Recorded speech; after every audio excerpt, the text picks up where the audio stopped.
That night, I understood that one wedding could destroy two families. My name is Mary Johnson. I am 55 years old. I am a mother of three children. But this story is about Andrew, my oldest son. His wedding day should have been the happiest day of his life. It wasn't. I still remember the smell of fresh lilies in the church, the white lights hanging from the ceiling, the guests smiling. Andrew was waiting at the altar in that navy blue suit he loved so much. He was nervous, but happy. I was too, until the moment of the toast arrived. The bride's father, Mr. George Harrison, took the microphone. He was a large man with a deep voice and the owner of a construction company. Everyone knew him, everyone respected him, or so they thought. He raised his glass of champagne and said, "I want to toast my daughter, Sophia. She has always been stubborn since she was a little girl. And today, well, today she insisted on marrying this young man." There were nervous laughs. Then he added, looking directly at Andrew, "That boy is an idiot, but my daughter insisted on marrying him."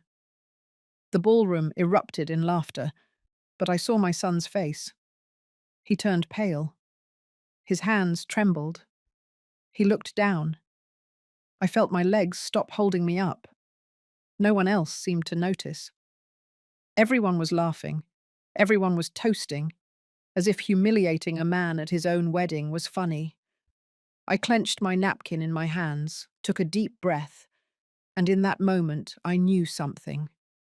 This man was not going to get away with it, because I knew things he thought no one knew. And that night I was going to reveal everything. But before I tell you what I did, let me tell you how I got there. Because this story didn't start at that wedding. It started months earlier, when something inside me said, "Mary, investigate that man." And I did. What I discovered destroyed his entire family. When Andrew told me he had met a girl, I was happy. It was January. It was cold. We were in the kitchen of my house, drinking coffee, like every afternoon. "Mum, her name is Sophia," he told me, with that shy smile he always had since he was a child. "She's different, smart. She makes me laugh." I watched him. Andrew was 28 years old. He worked as a civil engineer for a small but honest firm. He was my oldest son, the most serious, the most responsible. He had never spoken to me about any girl like that. "And what does she do?" I asked, stirring my coffee. "She's studying architecture. She's about to finish her degree. Her dad owns a big construction company, Harrison and Associates." That's when something inside me stirred. Harrison. That last name sounded familiar, but I didn't know where from. "Have you gotten to know her well yet?" I asked him. "Yes, Mum. We've been dating for 3 months. I want you to meet her. Can I bring her over for dinner on Sunday?" I accepted, of course, because a mother always wants to see her children happy, and Andrew seemed happy. That Sunday, Sophia arrived. She was pretty, long dark hair, big eyes. She dressed simply but with class. She greeted me with respect. She hugged me. She called me Mrs. Johnson in a soft voice. "Thank you so much for having me at your house. I made a turkey chili with rice. It's my specialty." Andrew was nervous, but Sophia helped set the table. We talked.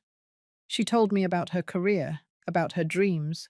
She wanted to design sustainable homes, houses for families. I liked her, but when she mentioned her father, something changed in her voice. "My dad is demanding," she said, moving the food on her plate. "He has always wanted me to be perfect, to have the best grades, to marry someone on his level." "And what does he think of Andrew?" I asked, pouring her more water. Sophia looked down. I haven't told him we're dating yet. Andrew looked at her, surprised. Sophia, it's just, she sighed. My dad is complicated. He always says that men have to prove their worth, that he doesn't trust anyone who doesn't come from a family with money. I felt a knot in my stomach. Andrew comes from an honest family, I said firmly. Hard-working, with values. That's worth more than any money. Sophia looked at me with teary eyes. I know, Mrs. Johnson, that's why I love him. Andrew took her hand. I smiled. But inwardly, something worried me. That man, Mr. George Harrison, sounded like someone difficult, someone who judged people by their bank account. And I knew that kind of man. I had seen them all my life. They always hide something. Months passed. Andrew and Sophia became an official couple. He was in love, radiant. He came home singing. He talked about her all the time. Mum, Sophia understands me. She respects me. She doesn't care that I don't have a new car or that I live in a rented apartment. She says the important thing is to build together. I nodded, but I kept thinking about that father. One day, Andrew came home more serious. Mum, I have to tell you something. We sat in the living room. It was raining outside. The sound of the water against the window calmed me. I'm going to propose to Sophia. I felt a mixture of joy and fear. Have you met her family yet? Yes, I went to their house for dinner 2 weeks ago. And how did it go? Andrew hesitated. The dad, Mr. Harrison, is weird, Mum. He asked me a lot of questions. About my job, my salary, my plans. He asked me how much I made a month, how much I had saved, if I had any property. And what did you tell him? The truth, that I make just enough, that I'm saving, that I don't own a house, but that I work hard. And what did he say? Andrew clenched his fists. He said, Well, son, I hope you know that my daughter is used to a certain level of life. Not just anyone can support her. I felt anger, but I held it in. And what did Sophia say? She got angry with him. She told him I was a good man. That's all that mattered. Mr. Harrison just laughed and said, We'll see. I couldn't sleep that night. Something about that man bothered me deeply. It wasn't just his arrogance. It was something else. Something I couldn't see yet. But I was going to find out. Andrew proposed to Sophia in April. She said yes. They cried together. He called me on the phone, excited. Mum, she said yes. We're getting married. I was happy. Really? But that same night, alone in my room, I looked out the window and thought, that man is going to try to ruin this. I know it. And I was right. 2 weeks later, Sophia came to see me. She was crying. Mrs. Johnson, my dad says he doesn't want me to marry Andrew. I sat down with her. I served her chamomile tea. I took her hands. Why? He says Andrew has no future, that he's a mediocre man, that he's going to make me unhappy, that I'll regret it. And what do you think? I love Andrew, but my dad is very stubborn, and my mum always does what he says. I'm afraid that they'll separate us. I squeezed her hands. Sophia, listen to me carefully. True love doesn't let fear win. If you love my son, fight for him. And if your father doesn't accept it, that's his problem, not yours. She nodded, wiping her tears. You're right. I'm going to fight. And she did. Sophia confronted her father. She told him she was going to marry Andrew, with or without his blessing. Mr. Harrison had no choice but to accept. But I knew that a man like that never accepts defeat. And I was right. The wedding preparations began. Andrew was happy. Sophia too. But Mr. Harrison set conditions. I want the wedding to be at the event hall of the country club in Beverly Hills, he told Sophia. I'll pay for everything, but it'll be done my way. Andrew wasn't comfortable with that. Mum, I want to pay my share. I don't like depending on him. I know, son, but sometimes you have to give in. For Sophia. And he gave in. But I didn't give in. Because something inside me told me that man was hiding something. Something big. Something dark. And one afternoon, while having coffee at a cafe downtown Los Angeles, I saw something that chilled my blood. I saw Mr. George Harrison with another woman and two small children. The woman kissed him on the mouth. The children called him Dad. I froze. I paid my bill. I left there. I walked to my car. I sat down. I breathed. And then I knew what I had to do. I was going to investigate that man, because if he was cheating on his wife, on his family, on everyone, then my son was about to enter a family built on lies, and I wasn't going to allow it. For 3 days, I couldn't sleep well. Every time I closed my eyes, I saw the same scene. Mr. Harrison kissing that woman, the children holding his hand, the way she looked at him, as if he were her whole world. And then I thought about Mr. Harrison's wife, about Mrs. Lois. I had only met her twice, at the engagement dinners. She was an elegant woman, quiet, always with a polite but sad smile, as if she had been carrying an invisible burden for years. Now I understood why, but I needed to be sure. I needed proof, because accusing a man like George Harrison without proof would destroy my son's wedding, and I didn't want that. I only wanted to protect him. So I did something I never thought I would do. I hired a private investigator. His name was Robert Miller. A friend whose husband had cheated on her years ago recommended him. He was discreet, professional. He had a small office in the downtown area, on a second floor above a dry cleaner. I went up the stairs one Tuesday afternoon. The hallway smelled like detergent and old coffee.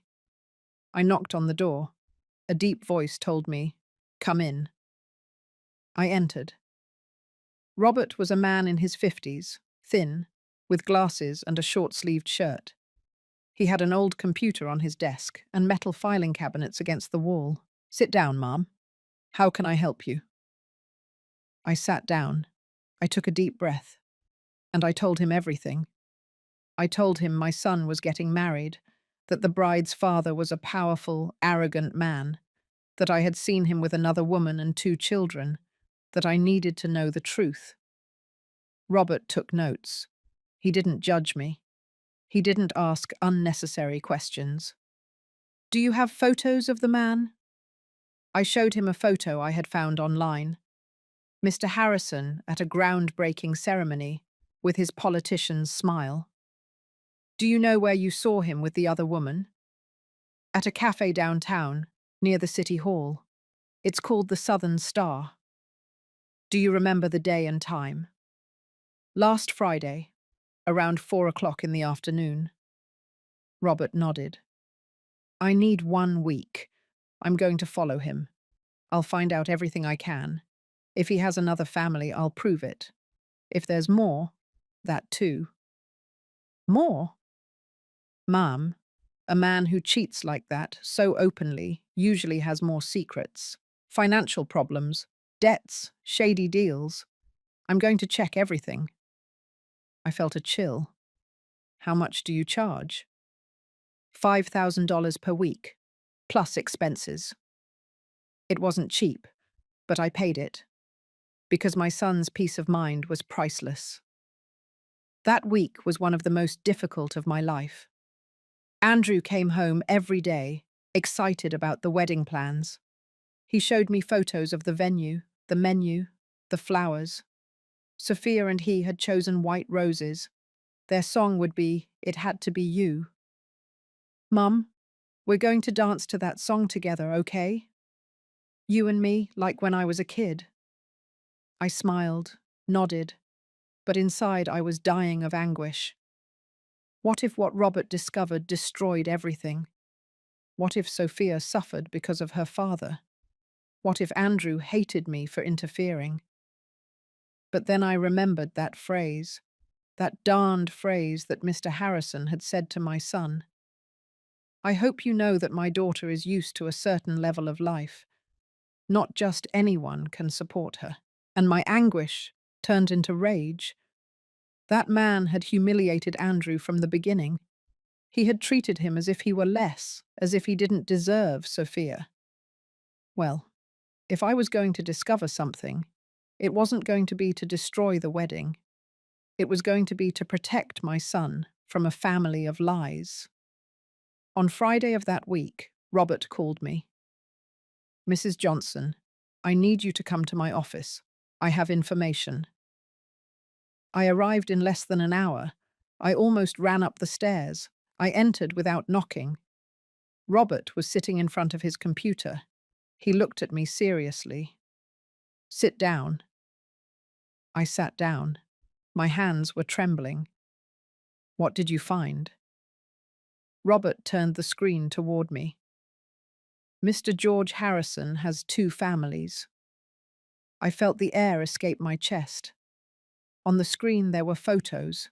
Photos of Mr. Harrison with that woman, entering an apartment in the Chelsea neighborhood, taking the children to school, kissing her in a supermarket parking lot.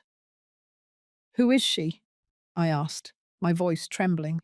"Her name is Veronica Smith. She is 32 years old. She's an accountant. She works at Mr. Harrison's company, Harrison and Associates." "And the children?" "They are his, a 7-year-old boy and a 5-year-old girl. They are registered with their mother's last name. But I investigated. Mr. Harrison pays the rent for the apartment. He pays for the children's private school.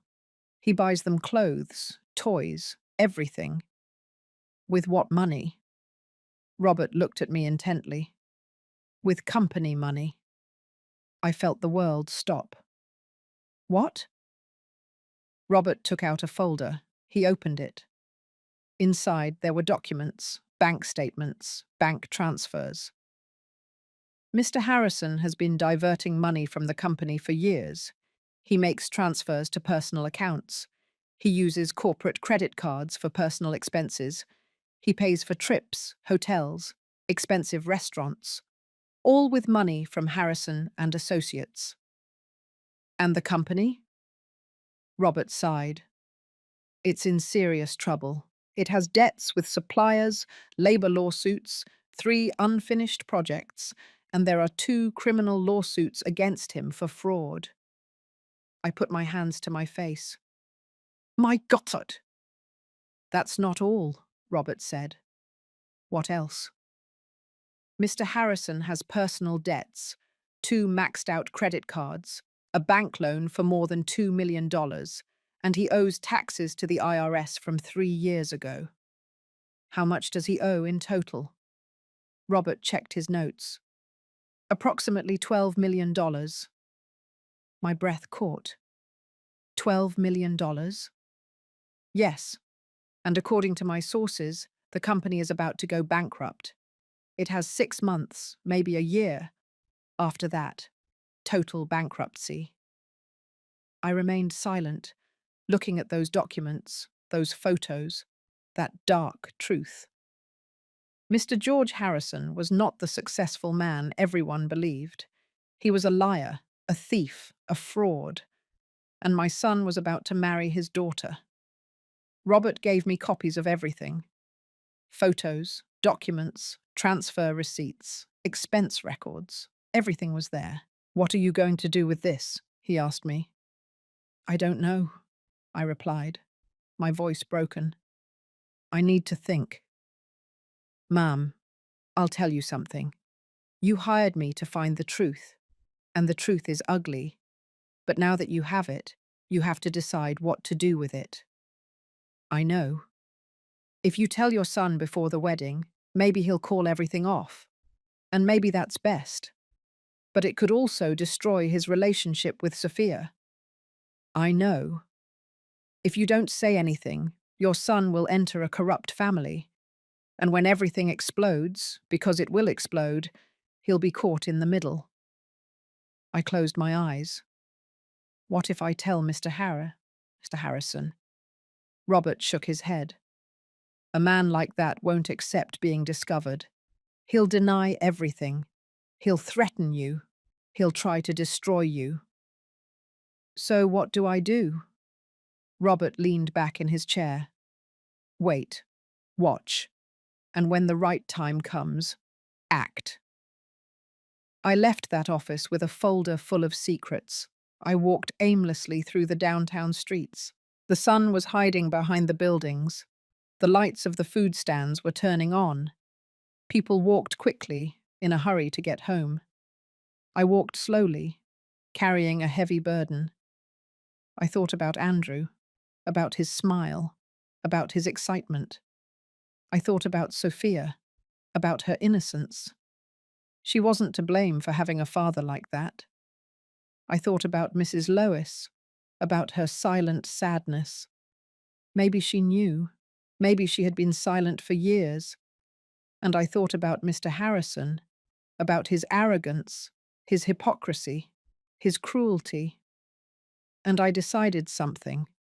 I wasn't going to say anything before the wedding. I was going to wait. I was going to watch.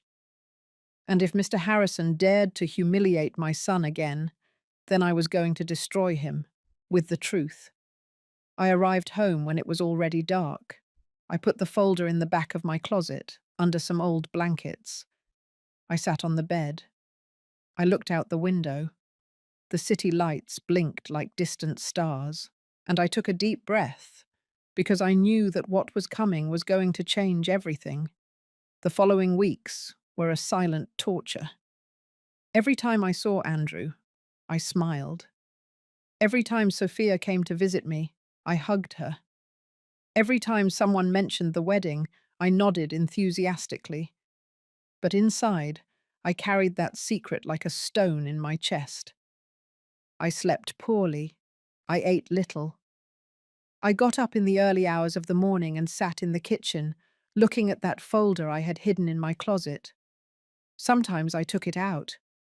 I reviewed the photos, the documents, the bank transfers. Everything was there. Every lie, every betrayal. And I wondered, why don't I say anything? But the answer was always the same. Because if I did it now, Andrew would hate me. He would think I was sabotaging his happiness. And Sophia would be devastated. No, I had to wait for the right moment, and that moment would come. One Saturday morning, Sophia called me. Mrs. Johnson, can we meet? I need to talk to you. Of course, dear. What's wrong? It's about my dad. I prefer to tell you in person. We agreed to meet at a cafe near my house. I arrived before her. I ordered an Americano. I sat by the window. When Sophia arrived, her eyes were red. She had been crying. She sat across from me. She took a deep breath. And she said, "My dad wants to control everything about the wedding." What do you mean? He wants to choose the guest list. He wants only important people to go. He says he doesn't want common people at his event. I felt the anger rise in my throat. Common people? Sophia nodded, wiping her tears with a napkin. I told him I wanted to invite Andrew's cousins, his aunts and uncles, his friends from college, and my dad said, "No, Sophia, this wedding is a social event, not a block party." I squeezed my coffee cup so hard I thought it would break. And what does your mum say? Nothing. My mum never says anything. She always does what he says. It was exactly as I had imagined. Sophia, listen to me carefully, I said, taking her hands. This wedding is yours and Andrew's, not your father's. If he wants to control everything, then maybe you should get married a different way. She shook her head. I can't. My dad threatened not to pay for anything if I don't do things his way. And Andrew and I don't have the money to have a wedding like that. It would take us years to save up. Then do it small, with the people you truly love, with dignity. Sophia looked at me with those sad eyes, so much like her mother's. Mrs. Johnson, I just want my dad to be proud of me. Just once. But no matter what I do, it's never enough for him. My heart broke, because I understood something. Sophia wasn't just trapped by money. She was trapped by the love she never received from her father, and that was worse than any debt. That afternoon, when I returned home, I took out the folder again. I looked at the photos of Mr. Harrison with that other woman, with those children Sophia didn't even know existed. And I thought, that man doesn't deserve his daughter's love. But I still couldn't tell her yet, because destroying the image Sophia had of her father before the wedding would be cruel. She needed strength to get married. She needed excitement. There would be time for the truth. 2 weeks before the wedding, there was a rehearsal dinner at the Harrisons' house. Andrew invited me. I didn't want to go, but he insisted. Mum, please, I want you to get to know Sophia's family better. Mr. Harrison said he wants to talk to you. That made me nervous, but I accepted. The Harrison house was in the Greenwich, Connecticut area.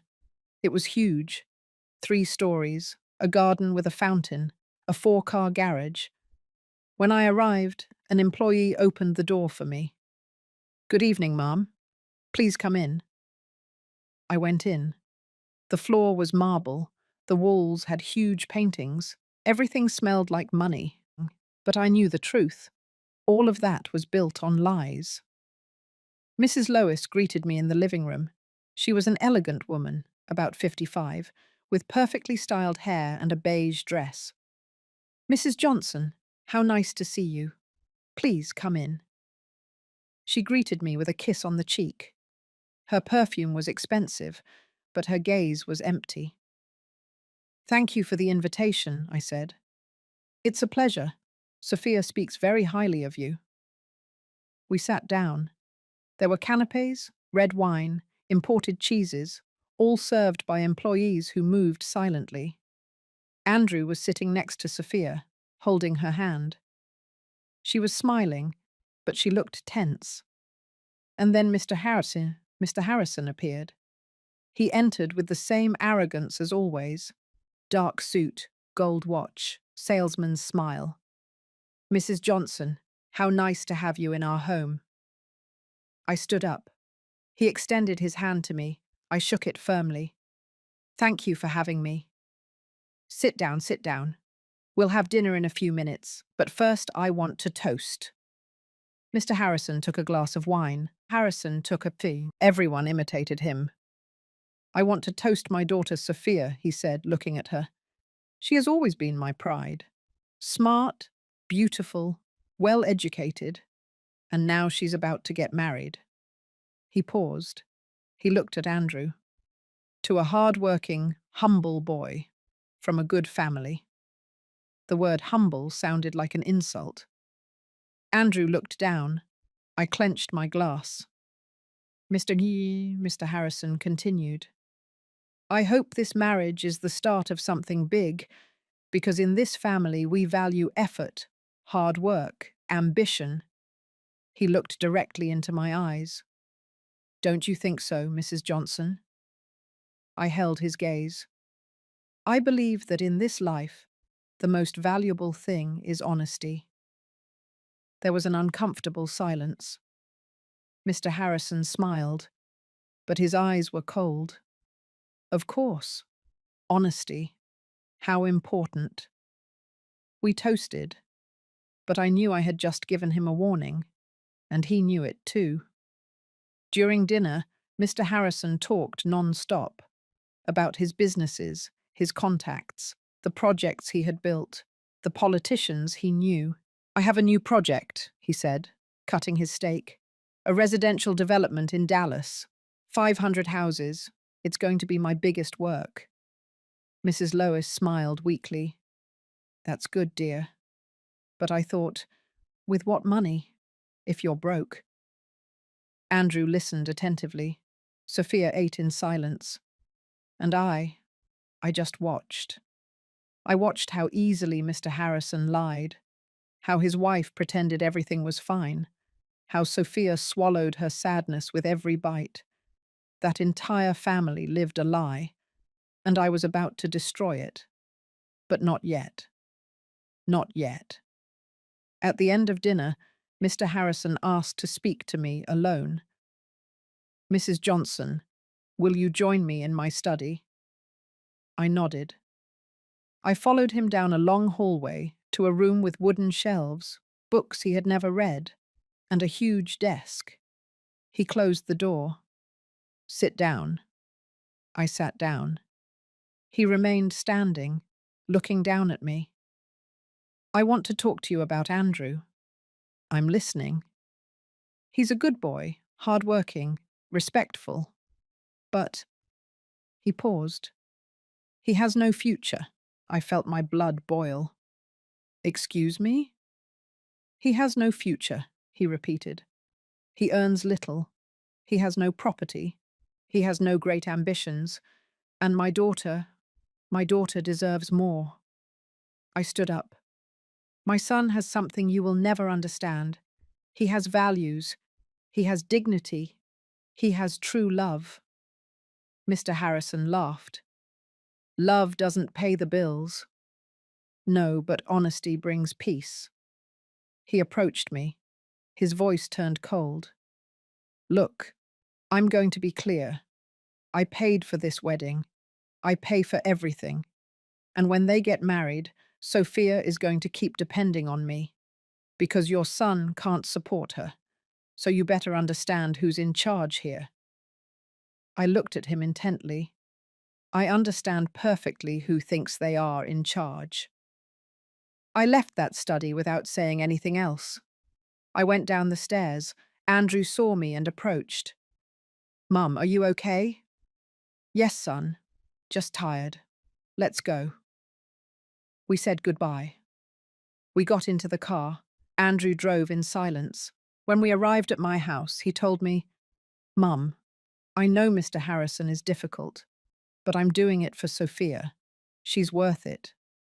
I hugged him. "I know, son. I know." But inside I was thinking, "Mr. George Harrison, your time has come. You just have to wait for the wedding day." As I tell all this, I wonder where you are listening to me. Have you also met someone like that? Someone who uses money to control? Who humiliates in the name of success? Write the name of your city in the comments. I want to know where you are listening to me. The week before the wedding was chaos. Andrew barely slept. He had to finish a project at work and at the same time resolve the final details of the ceremony. I saw him exhausted, stressed, but happy. "Mum, I'm getting married in 1 week," he would tell me, with that smile that melted my heart. I can't believe it. I made him coffee, ironed his shirt for the suit fitting, went with him to buy the rings, and all the time I carried that secret that weighed more every day. But something was changing inside me. It was no longer just rage against Mr. Harrison. It was a need for justice. Because the more I saw him act, the more I realized that this man was not only deceiving his family, he was deceiving everyone. And the worst thing, he enjoyed in doing it. On Tuesday of that week, I received an unexpected call. It was Robert, the investigator. "Mrs. Johnson, I need to see you. I found something else." "What did you find?" "I prefer to tell you in person. Can you come to my office this afternoon?" I went. I went up those same stairs I knew so well. The smell of detergent and old coffee was still there. Robert was waiting for me with another folder. "Sit down," he said to me in a serious voice. I sat down. My hands were trembling. "What's going on?" Robert opened the folder. He took out new documents. I investigated the finances of Harrison and Associates more thoroughly, and I found something serious. What? Mr. Harrison is not only diverting money for his other family, he is also involved in construction fraud. My breath caught. What kind of fraud? 2 years ago, he won a bid to build a housing complex in the suburbs of New York. 120 low-income housing units. The government gave him an advance of $25 million. And he only built 40 houses. The other 80 were never finished. He kept the money. He said there were problems with suppliers, that material prices went up, that there were delays. But it was all a lie. My God, there are families who paid a deposit, who waited years, and they never received their house. Now there is a class action lawsuit against him, and an investigation by the district attorney's office. I felt the floor move beneath my feet. When is that going to explode? Robert checked his notes. According to my sources, the DA is going to issue an arrest warrant in the next 3 months, maybe sooner. 3 months? Yes, Mr. Harrison is living his last days of freedom. I remained silent. Robert continued. And there's more. The company is technically bankrupt. Employees haven't been paid their full salary for 2 months. There's seized machinery, 3 stalled projects, and the bank has already started a collection process for the loan I mentioned. And Mr. Harrison is still spending like nothing happened? Exactly. Last week he bought a new car, a BMW. He paid in cash, with cash. Where did he get that money? Robert looked at me intently. Probably from the company till, or some hidden account. This man is an expert at hiding money. I closed my eyes. And his wife? Does Mrs. Lois know anything about this? I don't know, but I doubt it. She comes from a traditional conservative family. If she knew her husband had another family, she probably would have divorced him already, or at least confronted him. But there are no signs of that, so she lives deceived, like many wives of men like that. I sighed. What else did you find? Robert took out more photos. He had been following Mr. Harrison all week. He goes to Veronica's apartment 3 times a week, Mondays, Wednesdays, and Fridays. He arrives around 7 o'clock at night. He stays until 11, sometimes longer. And his wife doesn't suspect? He tells her he has meetings, business dinners, client gatherings, and she believes him, or pretends to believe him. I looked at the photos. Mr. Harrison entering the building, kissing Veronica on the balcony, playing with the children in the park. And I felt something I hadn't felt in a long time. Disgust. I couldn't sleep that night. I stayed awake, sitting on my bed, looking out the window. Outside, the city slept. The lights of the buildings blinked. The silence was deep. And I thought. I thought about Andrew, about his excitement, about his love for Sophia. I thought about Sophia, about her innocence, about how desperately she sought the love of a father who didn't deserve it. I thought about Mrs. Lois, about her silence, about her sadness. I thought about those children, Mr. Harrison's secret children, who were growing up without a present father, who lived in the shadow. And I thought about all those families who lost their savings, who waited years for a house that never came, who trusted a man who robbed them. And I understood something. This was no longer just about protecting my son. It was about doing justice. Mr. George Harrison had built his life on lies. He had trampled on everyone in his path. He had used money, power, and arrogance to get away with it, and no one had stopped him. Until now. On Thursday afternoon, 2 days before the wedding, I went to visit a friend. Her name was Teresa. I had known her for 20 years. She was a lawyer. She worked in family law. We sat in her office. I told her everything. I showed her the folders, the documents, the photos. Teresa reviewed everything carefully. She didn't say anything for several minutes. Finally, she looked up. "Mary, this is explosive. I know. If you make this public, you're going to destroy that family." "I know. Are you sure you want to do it?" I remained silent. Teresa continued. "Look, I understand you want to protect your son, but think about Sophia. She's not to blame for having a father like that. If you reveal this on the wedding day, you're going to ruin the most important day of her life." "And what if I don't say anything?" I replied. "What if I let Andrew enter that family of lies? What if Mr. Harrison continues to humiliate him? What if he uses him? What if he destroys his self-esteem?" Teresa sighed. "It's a difficult decision." "No, it's not anymore. Mr. Harrison challenged me. He told me he was in charge, that my son wasn't good enough, and he planned to humiliate him at his own wedding."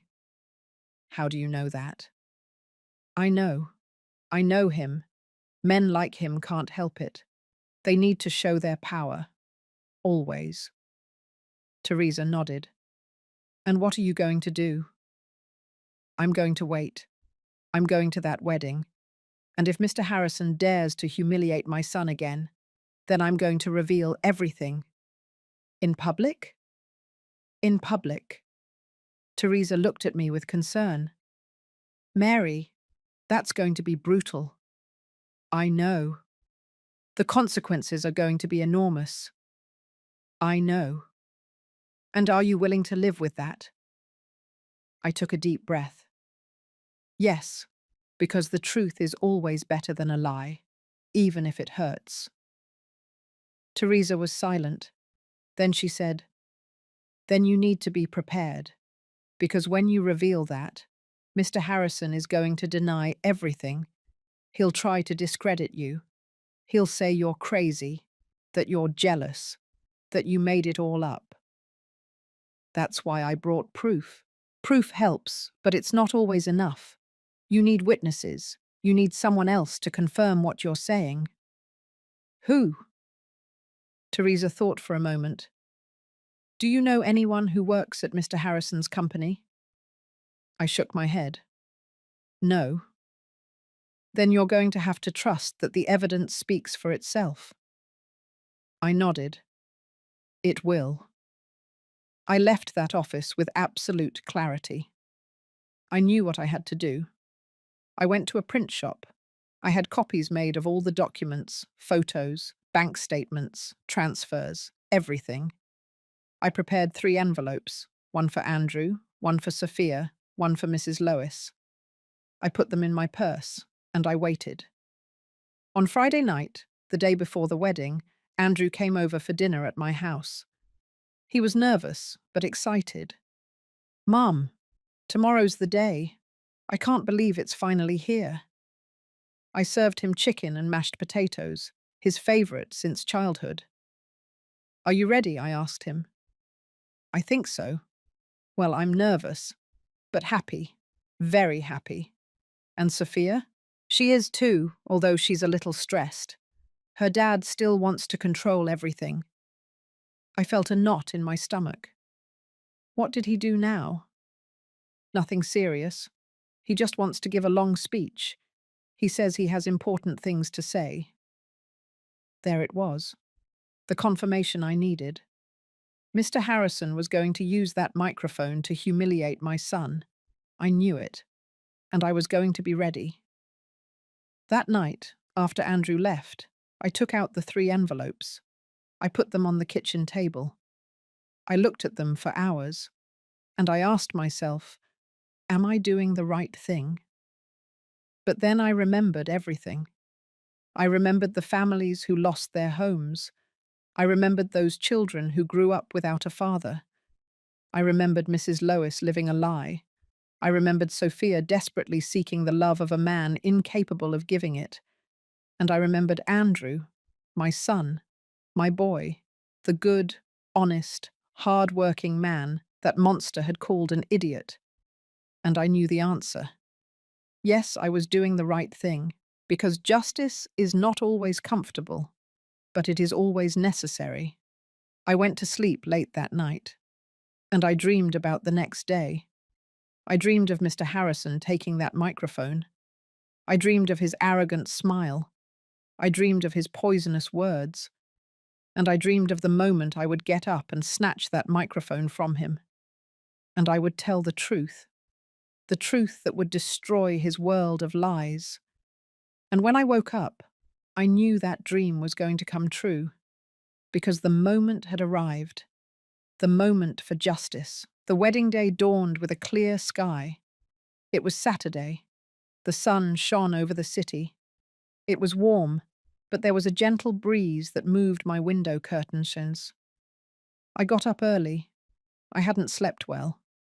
Every time I closed my eyes, I saw the same scene. Mr. Harrison in front of the microphone, his cruel words, Andrew's face sinking in shame. But I also saw myself, getting up, taking that microphone, and telling the truth. I made coffee. I sat in the kitchen. I looked at the 3 envelopes I had left on the table. One for Andrew, one for Sophia, one for Mrs. Lois. I took them. I put them in my purse, along with the copies of all the documents. And I took a deep breath. Everything changes today, I thought. The religious ceremony would be at 5 o'clock in the afternoon at St. Patrick's Cathedral. The reception, at 7, in the country club ballroom. Andrew had asked me to arrive early at the church. Mum, I want you to be with me before I go in. It gives me a lot of peace to see you.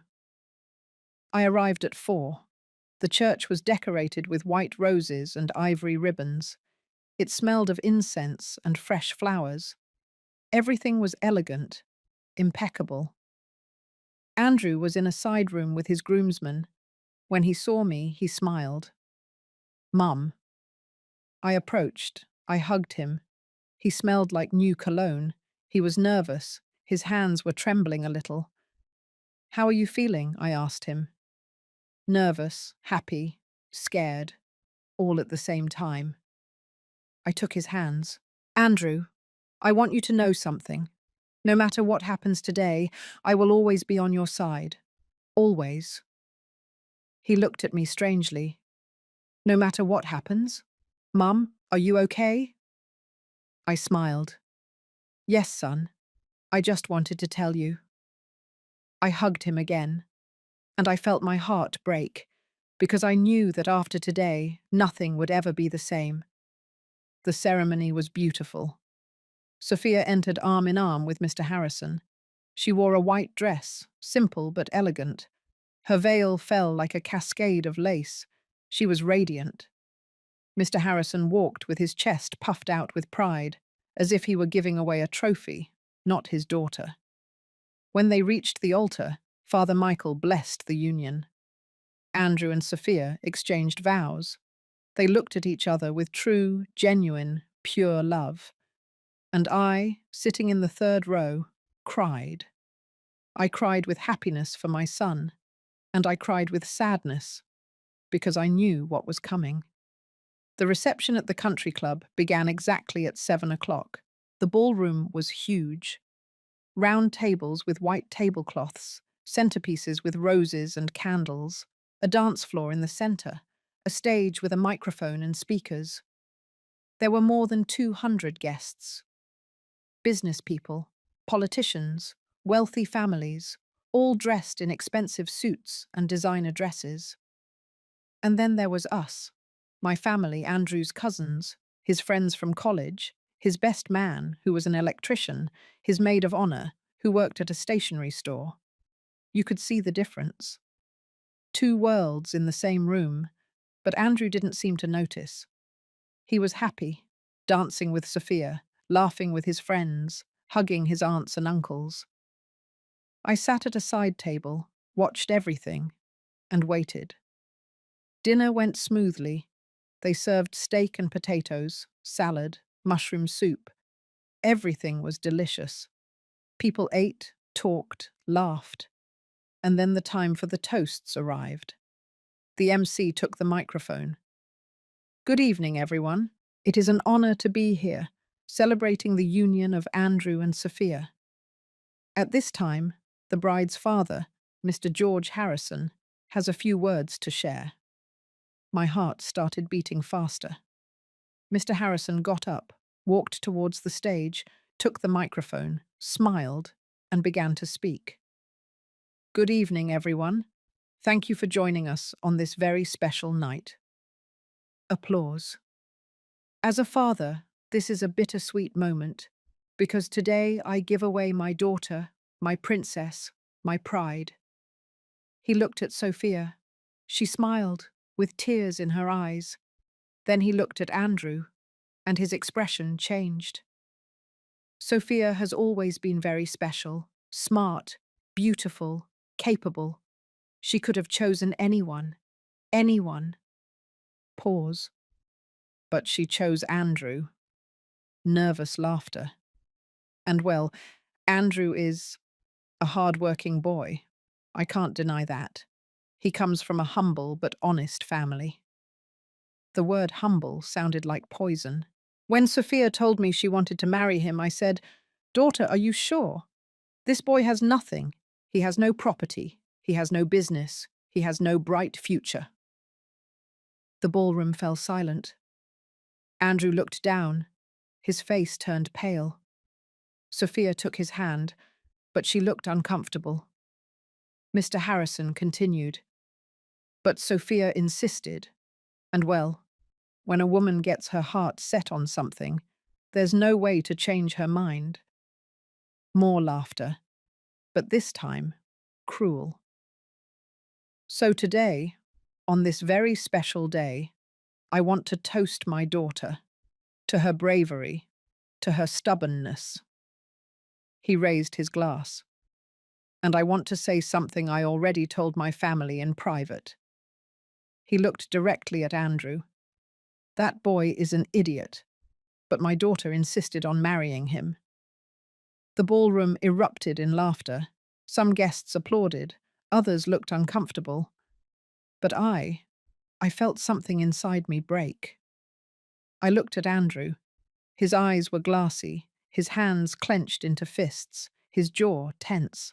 Sophia hugged him, whispering something in his ear. Mrs. Lois looked at her plate, ashamed.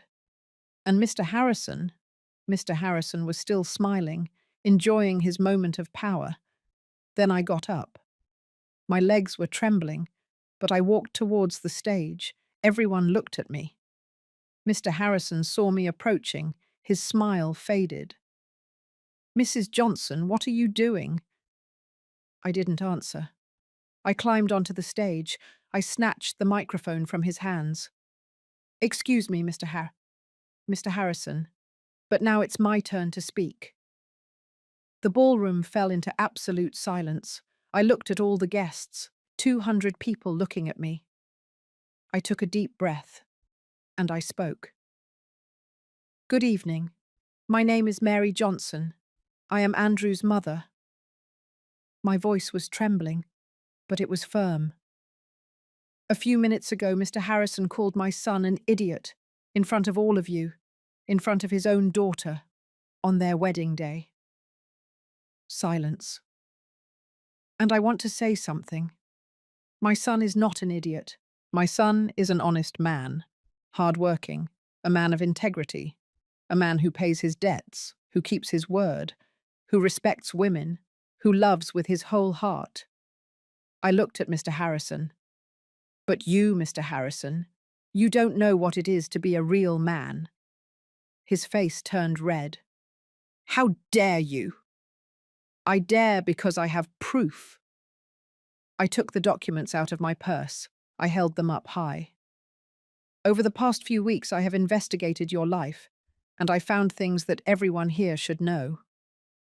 Mrs. Lois got up from her chair, pale. What are you saying? I looked at the guests. Mr. George Harrison has two families. Gasps, murmurs.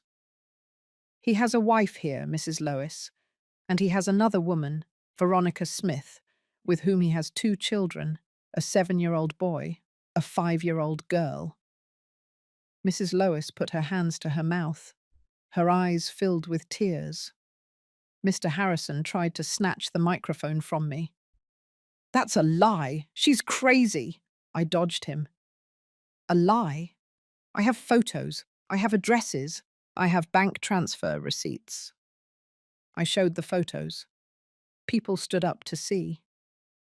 Mr. Harrison pays the rent for Veronica's apartment. He pays for his children's school. He pays for everything. With what money? With money from his company, Harrison and Associates. The company employees who were there looked at each other. But that's not all, I continued. Mr. Harrison is also a thief. Shut up, Mr. Harrison shouted. 2 years ago, he won a bid to build 120 low-income housing units. He received $25 million from the government. How many houses did he build? 40. And the rest of the money? He stole it. Shouts, indignation. There are families who paid deposits, who waited years and never received their house because this man stole their money. Mr. Harrison tried to leave the stage, but people surrounded him. I demand proof, he shouted. Here it is. I handed copies of the documents to the nearest guests. They passed from hand to hand. Bank statements, transfers, photos, everything. Mrs. Lois cried inconsolably. Sophia hugged her in shock. Andrew looked at me, paralyzed, and I continued.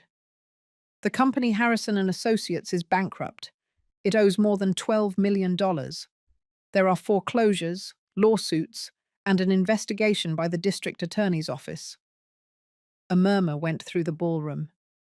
In the coming months, Mr. Harrison will be arrested, because justice, although slow, always arrives. I looked Mr. Harrison directly in the eyes. You called my son an idiot, but the real idiot is you, because you built your life on lies, and lies always crumble. I put the microphone on the stage. I walked down, and I walked towards Andrew. I hugged him.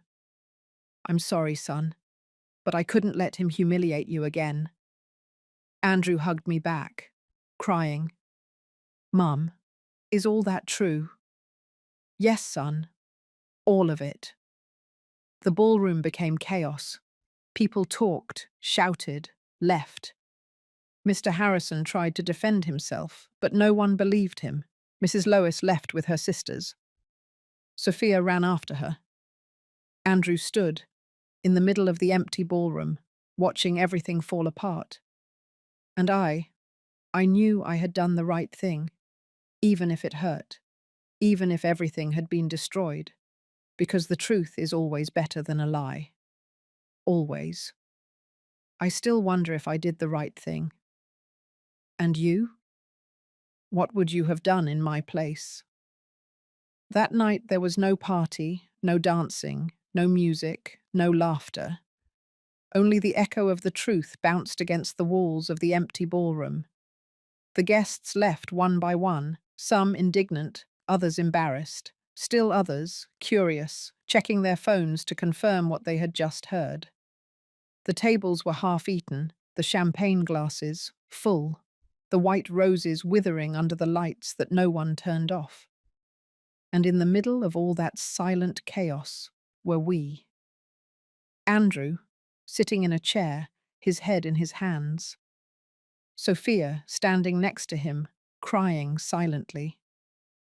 Mrs. Lois, in a corner, being comforted by her sisters. And Mr. Harrison? Mr. Harrison had disappeared. He left as soon as he could, without giving explanations, without apologizing, without looking back, like cowards do. I approached Andrew, knelt in front of him. Son. He didn't answer. Andrew, look at me. He looked up. His eyes were red, his jaw clenched. Why, Mum? Why did you do it? His voice was broken, full of pain. Because I couldn't let that man humiliate you again. But you destroyed my wedding. You destroyed everything. No, son. I didn't destroy anything. He did. Years ago. I just brought the truth to light. You could have told me before. You could have warned me in private. I tried. But you were so in love, so excited. You didn't want to see the signs. Andrew stood up. He walked towards the window. He looked out at the night without seeing it. Sophia hates me now. No, son. She doesn't hate you. Her family is destroyed because of you. No. Her family was destroyed years ago.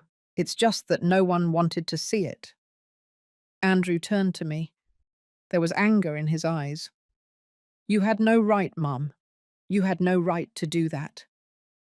Those words hurt me more than any blow. I had every right.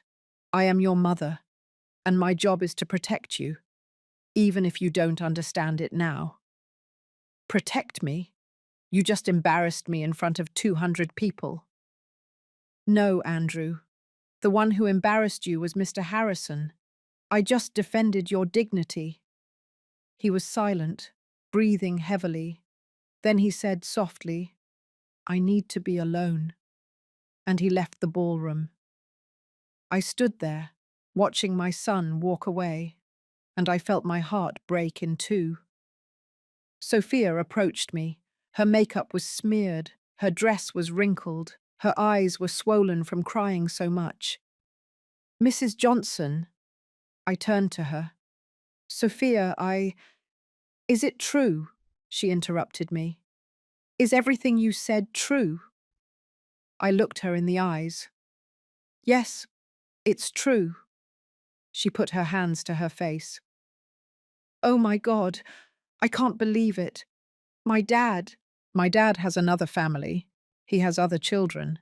And I never knew anything. I'm sorry, Sophia. How long have you known? For a few weeks. And why didn't you tell me before? Because I didn't want to ruin your day. But when your father humiliated Andrew, I couldn't stay silent. Sophia shook her head. My mum is devastated. My sisters are furious. And I don't know what to feel. She slumped into a chair. My whole life I thought my dad was a hero, a successful, respected man.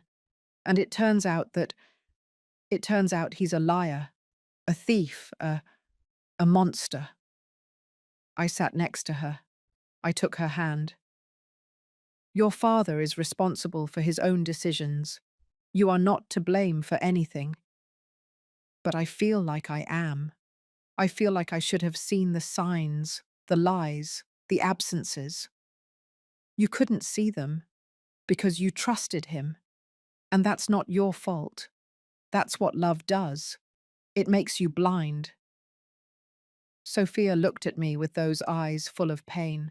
And now what am I going to do? How am I going to look Andrew in the eyes? How am I going to… She broke down again. I hugged her. I let her cry on my shoulder. And I thought, this girl doesn't deserve this. But life doesn't always give us what we deserve. Mrs. Lois approached after a while. Her sisters had left. She was alone. She walked slowly, as if every step hurt her. Mrs. Johnson. I stood up. Mrs. Lois. We looked at each other in silence. Two women, two mothers, two survivors. Is it true? She asked, her voice trembling. Is everything you said True. Yes. She closed her eyes. A tear rolled down her cheek. I I suspected it. For years. But I never wanted to confirm it. I'm sorry. No, you're not sorry. She looked at me harshly. You came here to destroy my family. No, I came to protect my son and crush my daughter in the process. Your daughter will be fine because she has something her husband never gave her. She has the truth. Mrs. Lois laughed, but it was a bitter laugh, without joy. The truth. And what good does the truth do me now? My marriage is a lie. My life is a lie. Everything I built fell apart in one night. No, it fell apart years ago. It's just that you didn't want to see it. She looked at me with anger. Who are you to judge me? I'm not judging you. I understand why you stayed silent. Because of fear. Because of shame. Because of the children. I understand. But that doesn't change the fact that your husband is a fraud. Mrs. Lois took a deep breath. I want to see the proof. I handed her the envelope with her name on it. She opened it. She checked the photos, the documents, the transfers. I watched her face change, from pain to rage, from rage to resignation. When she finished, she closed the envelope. What are you going to do with this? I asked her. I don't know, but I'll tell you something. George Harrison is no longer my husband. I don't know if he ever was. She turned and left, and I stood there, alone, surrounded by the remains of a wedding that never ended. I left the ballroom at 11 o'clock at night. Outside, the air was fresh. The sky was clear. The stars shone. I walked towards my car. My legs were trembling. My hands, too. I sat in the driver's seat. I closed the door. And finally, I allowed myself to cry. I cried for Andrew, for his pain, for his rage. I cried for Sophia, for her lost innocence. I cried for Mrs. Lois, for all those years of lies. And I cried for myself, because I knew I had done the right thing. But I also knew I had lost something in the process. I had lost my son's trust, and that hurt more than anything. I arrived home after midnight. I went in. I closed the door. I took off my shoes. The house was empty, silent, cold. I sat on the sofa. I looked at the ceiling, and I thought, was it worth it? I didn't know yet. Maybe I never would. But there was something I did know. The truth always has a price, and I had just paid it. On Sunday morning, Andrew didn't call me. Not on Monday nor Tuesday. A week passed, then two, and nothing. I tried calling him. He didn't answer. I sent him messages. He didn't reply. I went to his apartment. He didn't open the door. And I understood. My son didn't want to see me. Not yet. Maybe never. In those weeks, the scandal exploded. The newspapers published articles about Mr. George Harrison, about the fraud, about the unfinished housing, about the affected families. Some of those families contacted me. They thanked me for revealing the truth. They told me they had been waiting years for justice. The district attorney's office accelerated the investigation.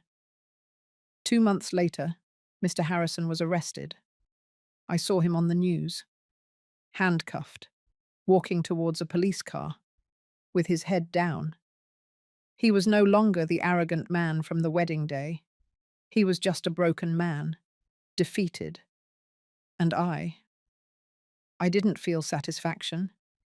I only felt sadness because justice had arrived, but at a very high cost. Sophia called me one afternoon. Mrs. Johnson, can we talk? Of course, dear. We met at a cafe, the same one where we had talked weeks ago.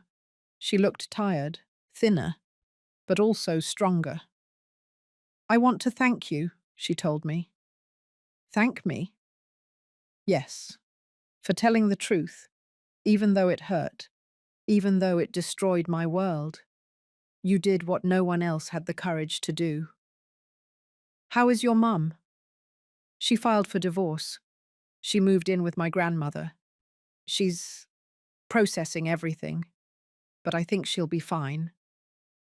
And you? I'm also processing.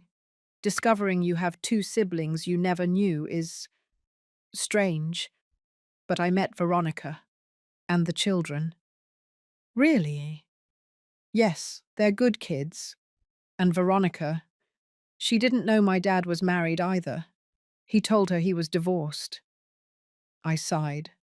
Your father deceived everyone. I know, and now he's paying for it. She was silent for a moment. Then she asked, How is Andrew? I don't know. He won't talk to me. I know. He won't talk to me either. We looked at each other. Two women who had lost the same man, for different reasons. Give him time, Sophia said. Andrew is a good man, and when the anger passes, he'll understand. I hope you're right.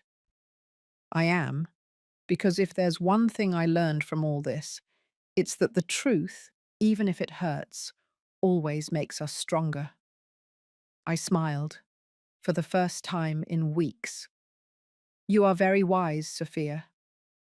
No, I just learned from the best. She took my hand. Thank you, Mrs. Johnson, for protecting Andrew, and for protecting me too, even if I didn't see it at the time. And there, in that cafe, with the sun coming through the window, I felt something I hadn't felt in a long time. Peace. Andrew finally called me 3 months later. Mum. Just hearing his voice made me cry. Son, can we meet? Sure, whenever you want. Tomorrow? At your house? Yes. He arrived at 6 o'clock in the afternoon, with Sophia. They came in holding hands. I opened the door. I looked at them. There was so much to say, so much to explain. But Andrew just hugged me and said, Forgive me, Mum, for everything I said to you, for how I treated you. You were right about everything. I cried on his shoulder. No, son, you forgive me for ruining your wedding. You didn't ruin anything. You saved my life. Our lives. Sophia nodded. It's true, Mrs. Johnson. If you hadn't spoken up, I would have continued living a lie. And Andrew would have suffered years of humiliation. We sat in the living room. I made them coffee, like old times. And Andrew told me, Mum, I learned something. I learned that sometimes love also means telling difficult truths, even if they hurt, even if they push us away for a while. And the wedding? I asked. Andrew and Sophia looked at each other. We're going to get married again, Sophia said. Small, just close family, true friends, without lies, without appearances. And without Mr. Harrison, Andrew added. I smiled. That sounds perfect. That night when they left, I sat in the living room, looking out the window, the city lights, the dark sky, and I thought about everything that had happened. I had lost a lot. My son's trust for a while, the illusion of a perfect wedding, the peace of my conscience. But I had also gained something. I had gained the certainty that I had done the right thing, because defending those you love is not always easy, but it is always necessary. And the truth, even if it hurts, always sets us free. Always. The months that followed were for rebuilding. Not just for Andrew and Sophia, for me too, because I discovered something I didn't expect. That telling the truth doesn't make you a hero, it makes you an uncomfortable witness. Someone everyone respects, but few want to be close to. Some people called me brave, others called me a busybody, and others simply stopped talking to me. But I learned to live with that, because inner peace is worth more than external approval. Andrew and Sophia got married again 3 months later. It was a small ceremony, in an old chapel downtown. Only 30 people, close family, true friends. There was no reception hall, no gala dinner, no list of expensive gifts. After the ceremony, we went to eat at a family restaurant. We ate turkey chili, rice, beans, we drank lemonade. We laughed, we cried, we told stories. It was perfect, because it was real. When Andrew asked me to dance with him, he put on It Had to Be You, the same song he had chosen for the first wedding. "Mum," he told me as we danced, "thank you." "For what, son?" "For teaching me that true love is not built on appearances. It is built on truth, even if it hurts." I hugged him tightly. "I will always protect you, Andrew. Always." "I know, Mum, and forgive me for not understanding it sooner." "There's nothing to forgive." We danced in silence, and I felt something inside me heal because my son had come back, and that was the only thing that mattered. Sophia also looked for me that day. "Mrs. Johnson, can I talk to you?" We went out to the restaurant garden. There were lilacs blooming. The air smelled like wet earth and purple flowers. "What's wrong, dear?" "I want to tell you something. About my dad." "What happened?" Sophia took a deep breath. "I went to visit him in jail." I was surprised. "You went?" "Yes, 2 weeks ago." "And how was it?" "Horrible, but necessary." She sat on a bench. I sat next to her. When I entered the visiting room, I barely recognized him. He was thin, gaunt, with the orange inmate uniform. He no longer looked like the powerful man everyone knew. "What did he tell you?" "At first, nothing. He just looked at me, as if he couldn't believe I was there." Sophia wiped a tear. Then he said, "Sophia, forgive me. Forgive me for everything." "And what did you tell him?" I told him the truth. I said, "Dad, I don't know if I can forgive you. You lied to me my whole life. You lied to Mum. You lied to Veronica, to those children, to the families who trusted you. You destroyed lives, including your own." How did he react? He cried. For the first time in my life, I saw my dad cry. He told me I was right, that he had been a coward, that he had built his life on lies because he was afraid of not being enough. Sophia looked at me. He told me he was always afraid that people would discover who he really was. A poor boy from a small town who pretended to be rich his whole life. That he bought things he couldn't afford to impress people he didn't care about. I felt a pang of sadness. "And what did you feel?" "I felt pity, because I understood that my dad wasn't a monster. He was a broken man who made terrible decisions, and now he's paying for them." "Did you forgive him?" Sophia shook her head. "Not yet, but someday I will, because holding a grudge only hurts me, not him." I smiled. "You are very wise, Sophia. I learned from you. You taught me that the truth, even if it hurts, always sets us free." She took my hand. "Thank you, Mrs. Johnson, for not staying silent, for defending Andrew, and for defending me too, even though I didn't ask for it." I hugged her. "I will always be here for you two." That night, When I returned home, I sat in the kitchen with a cup of chamomile tea. I looked out the window. The moon was full. It illuminated the empty streets. And I thought about everything that had happened. I thought about Mr. Harrison, about how he had built an empire of lies that crumbled in one night. I thought about Mrs. Lois, about how she had found the courage to divorce and start over at 55. I thought about Sophia, about how she had transformed her pain into wisdom.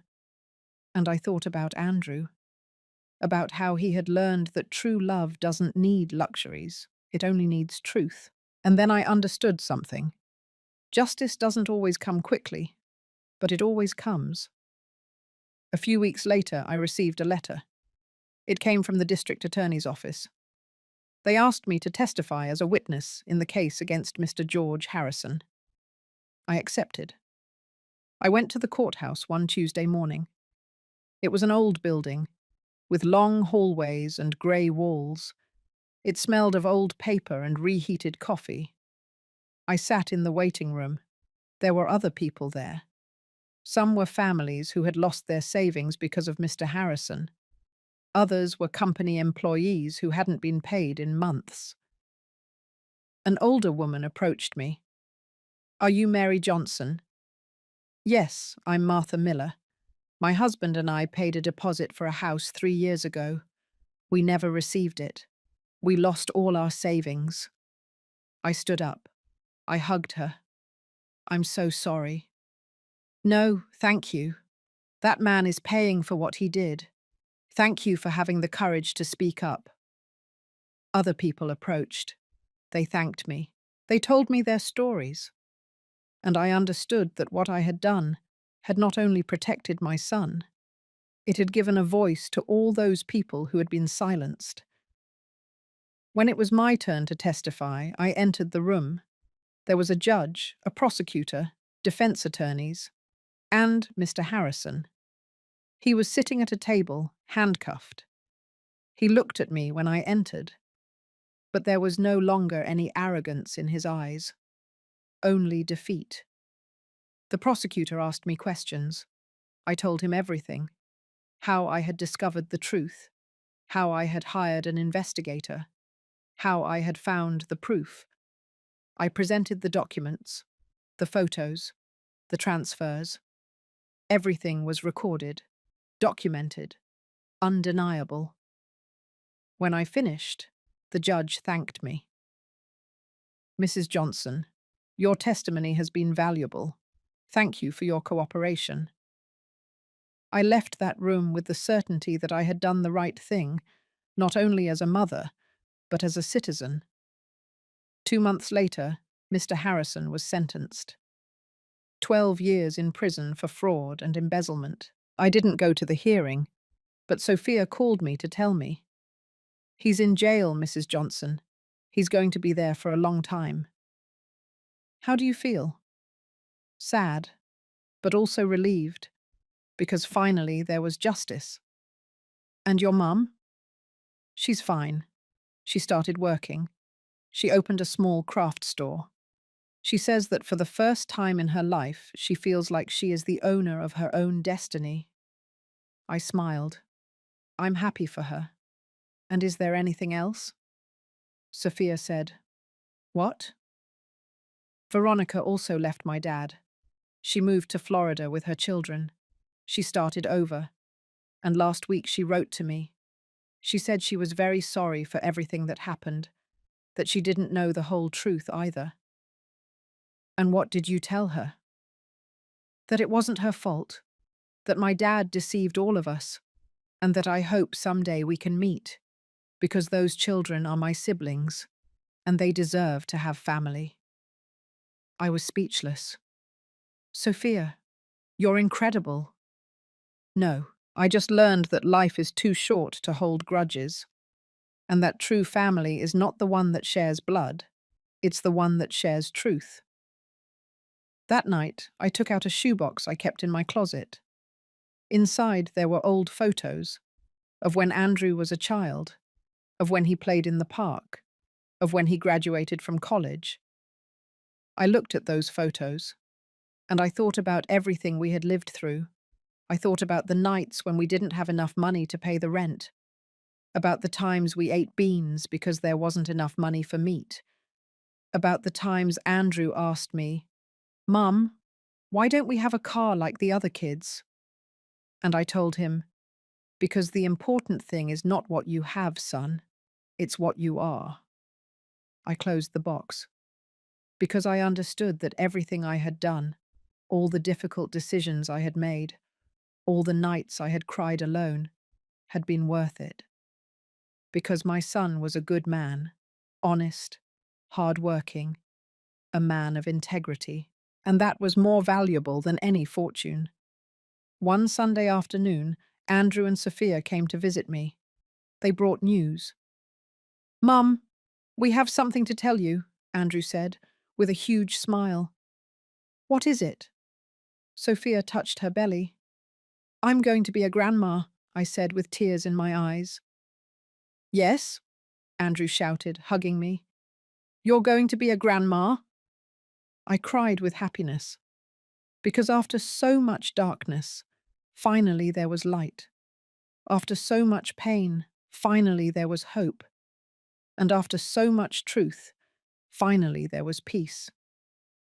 That night, before sleeping, I wrote something in my diary, something I wanted to always remember. Today I learned that life doesn't always give us what we deserve. But if we are brave, if we defend the truth, if we protect those we love, life gives us something better. It gives us inner peace. And that, in the end, is the only thing that matters.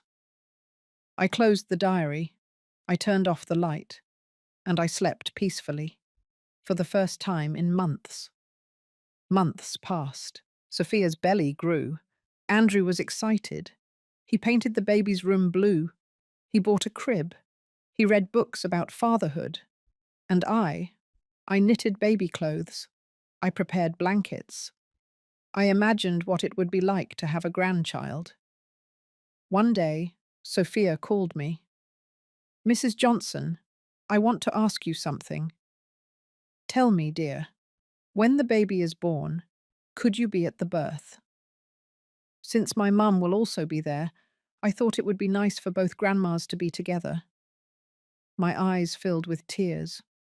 It would be an honor. The baby was born in March. A boy, healthy, beautiful, with Andrew's eyes and Sophia's nose. When I held him in my arms for the first time, I felt the world stop. He was so small, so fragile, so perfect. "What will his name be?" I asked. Andrew and Sophia looked at each other. "His name will be Michael," Andrew said. "Michael Johnson." "Why Michael?" "Because of Father Michael, the one who married us. He told us something that day that we never forgot." "What did he tell you?" Sophia replied. "He told us, truth is the foundation of all true love. Without truth there is no trust, and without trust there is no love." Andrew continued, "And we thought that was a good name for our son, because we want him to grow up knowing that the truth is always the most important thing." I hugged my grandson. "Welcome to the world, Michael. You are going to grow up in a family that loves you, that protects you, and that will always tell you the truth." Mrs. Lois was there too. She approached. She smiled at me. "Thank you, Mary." "For what?" "For saving me. For taking my family out of that lie. I didn't have the courage, but you did." I took her hand. "We all have our moment. Yours came when you decided to divorce. Mine came when I decided to speak up." We hugged. Two women, two survivors, two grandmothers. That night when I returned home, I sat in the living room. I looked at a photo Andrew had given me. It was of the four of us, of him, Sophia, baby Michael, and me, all smiling. and I thought about all the path we had travelled, from that terrible night at the country club to this moment of peace, and I understood something profound. Justice is not revenge. Justice is restoration. It is giving people what they deserve, not out of malice, but out of balance.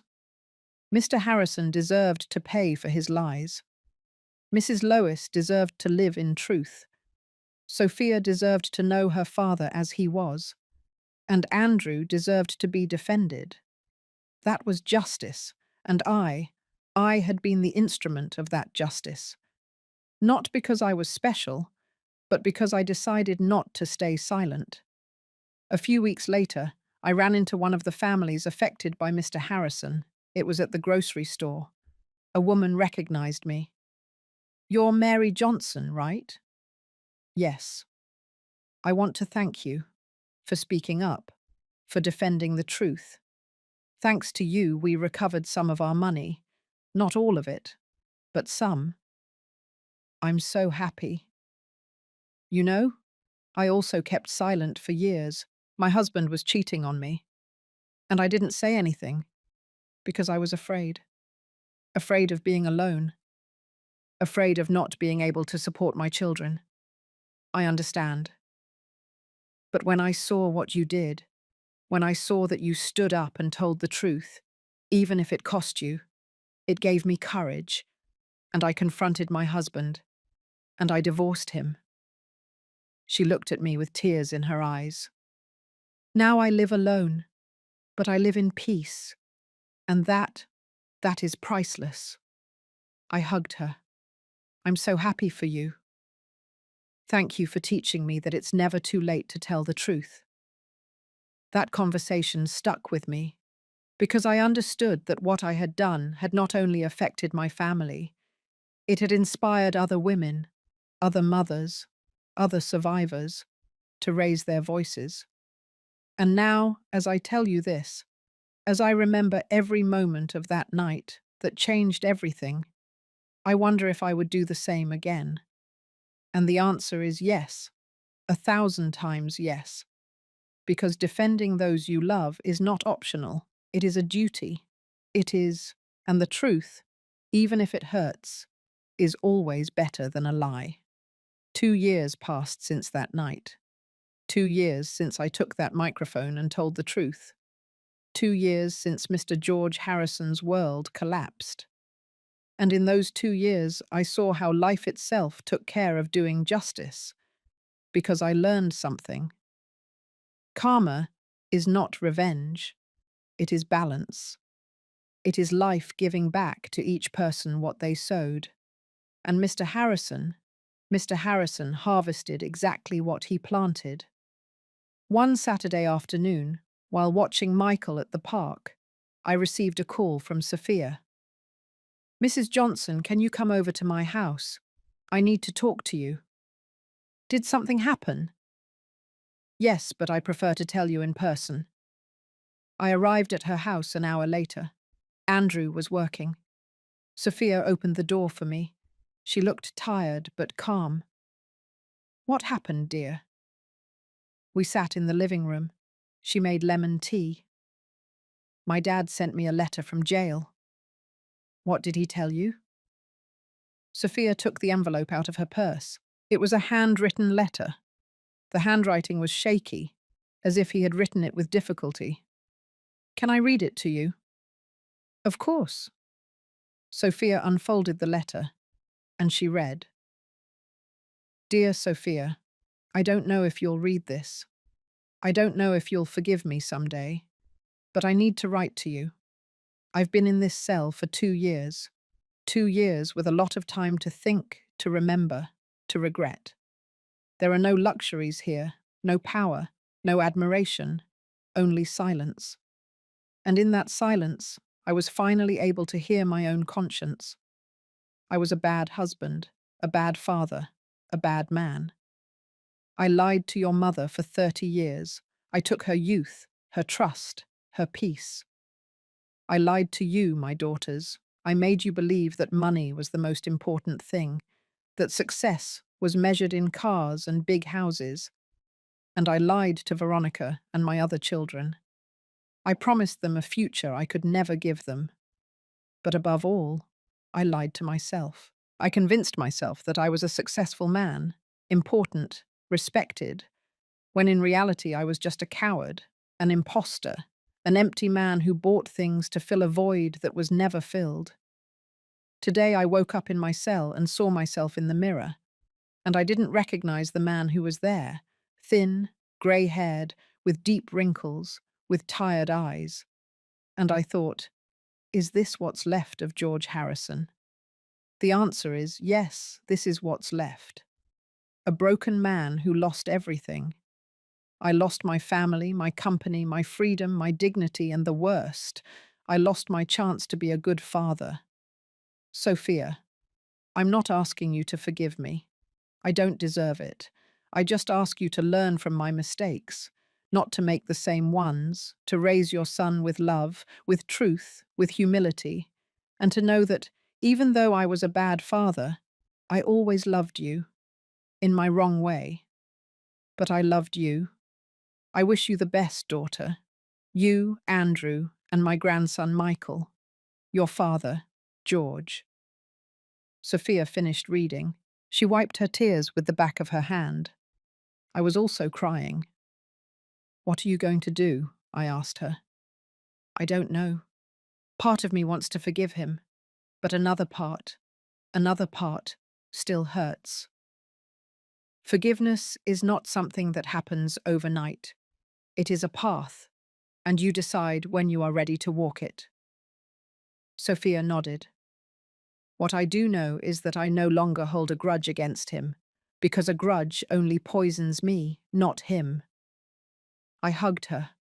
You are very strong, Sophia. I learned from the best.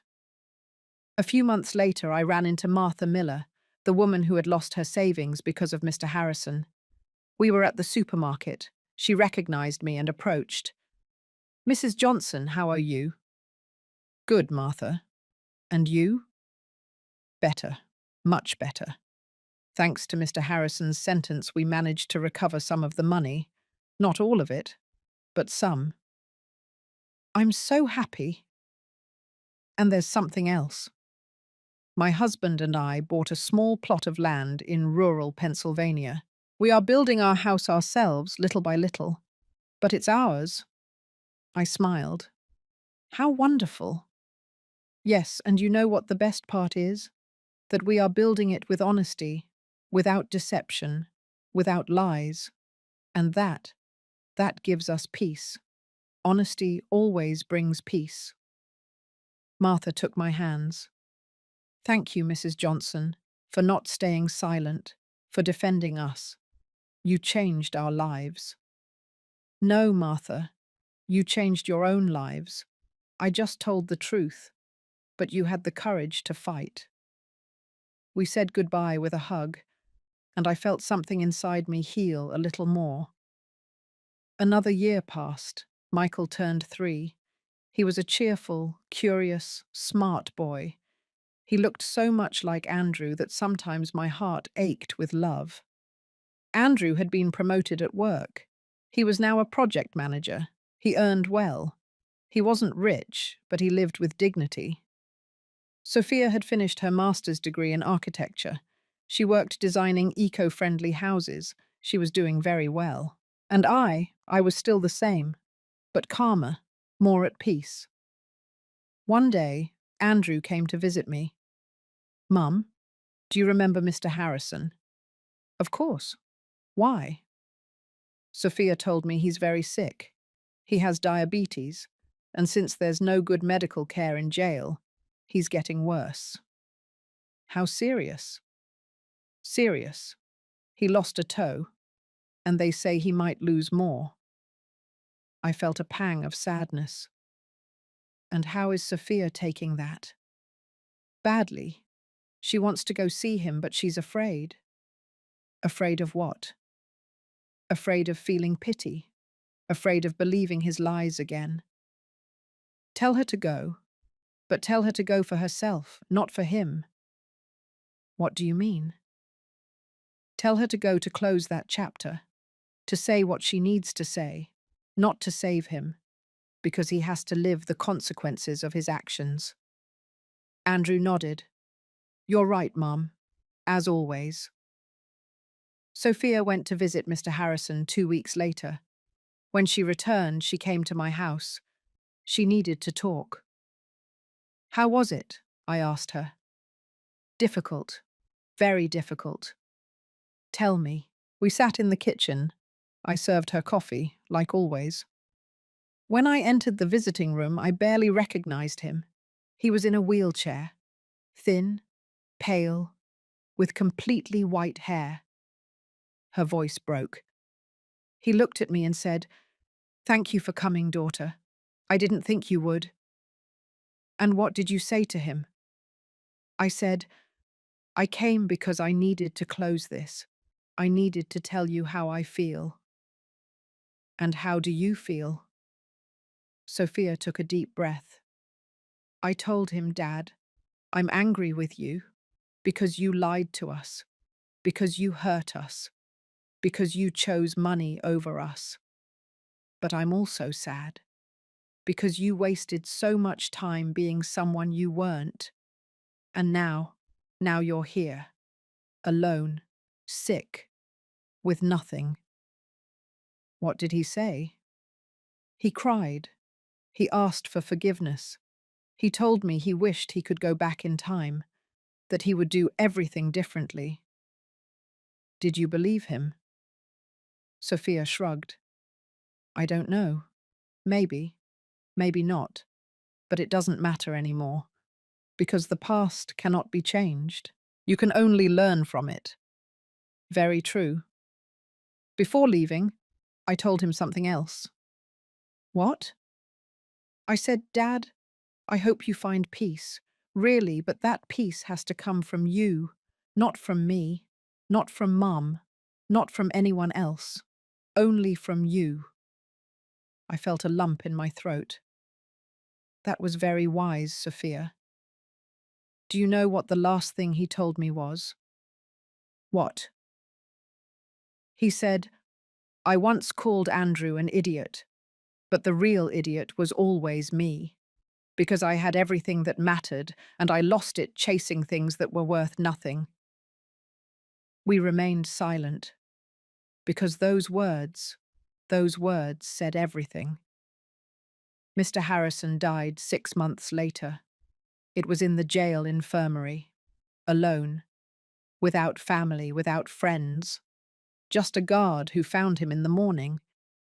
Sophia received the news. She cried, not because she missed him, but because she cried for the father she could have had, and who she never had. They held a small funeral, just Sophia, Mrs. Lois, and Sophia's sisters. Andrew didn't go. He asked me if he should go.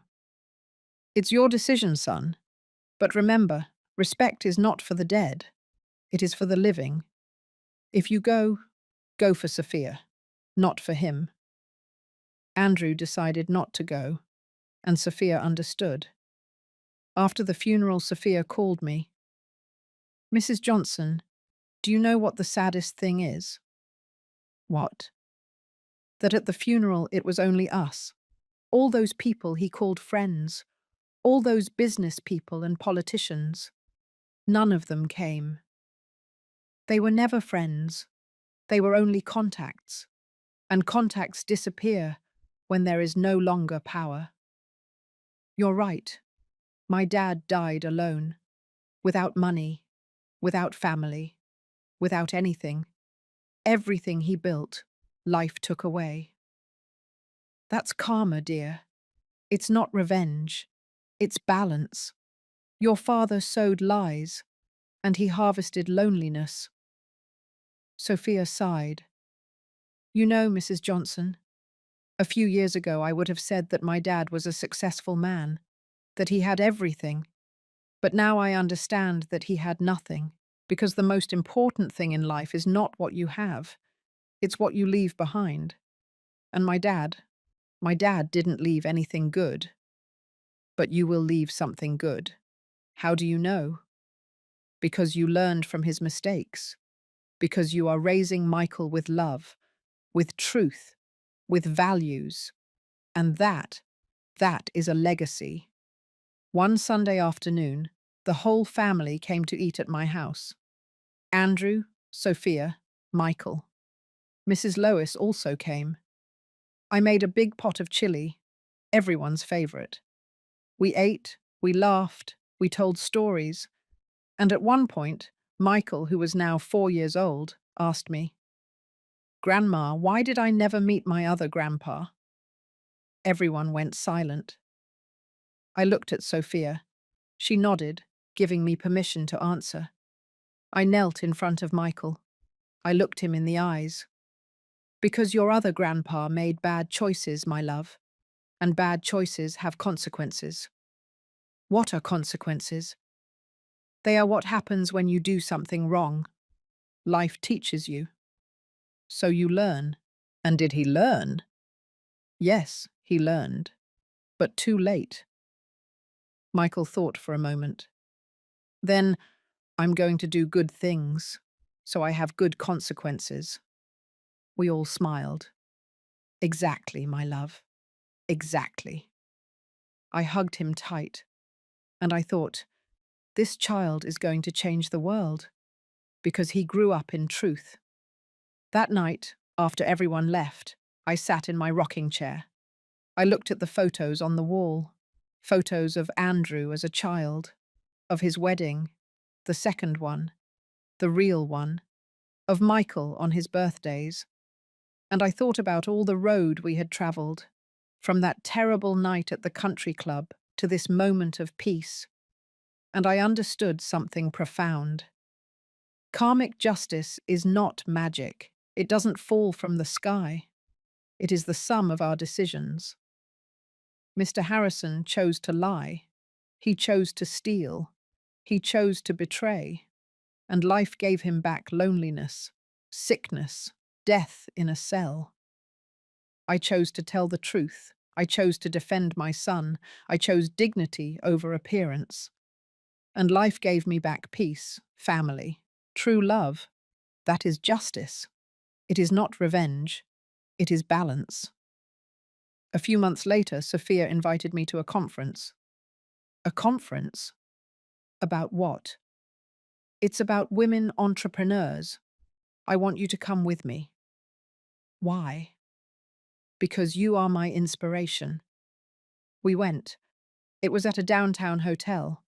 There were about 200 women there. Sophia went up to the stage.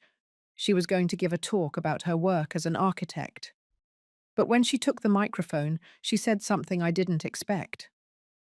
"Before I talk about architecture, I want to talk to you about my mother-in-law, Mary Johnson." She pointed to me. Everyone turned to look at me. I blushed. 3 years ago, my life fell apart. I discovered that my father had lived a lie his whole life. And I didn't know what to do. But Mary taught me something. She taught me that the truth, even if it hurts, always makes us stronger. That defending what is right is not easy, but it is always worth it. She stood up at my wedding and told the truth when everyone expected silence. And although at the time I didn't understand it, now I know that she saved me. She saved me from living a lie. She saved me from repeating my father's mistakes. And she taught me that a brave woman is not the one who has power.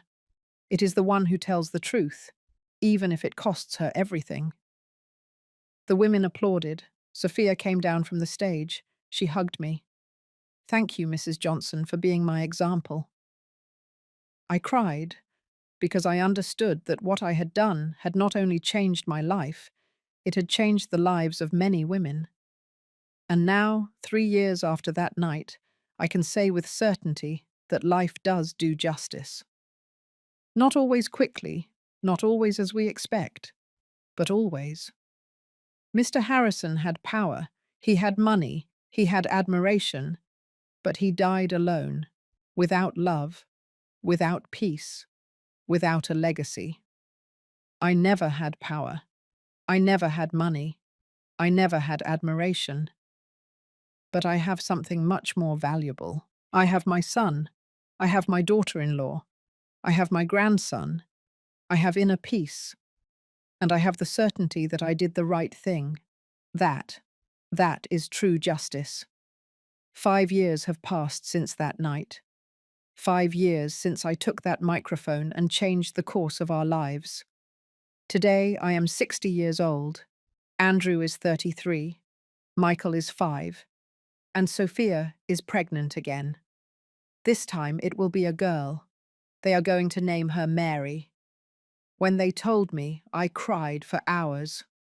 Why Mary? I asked them. Sophia took my hands.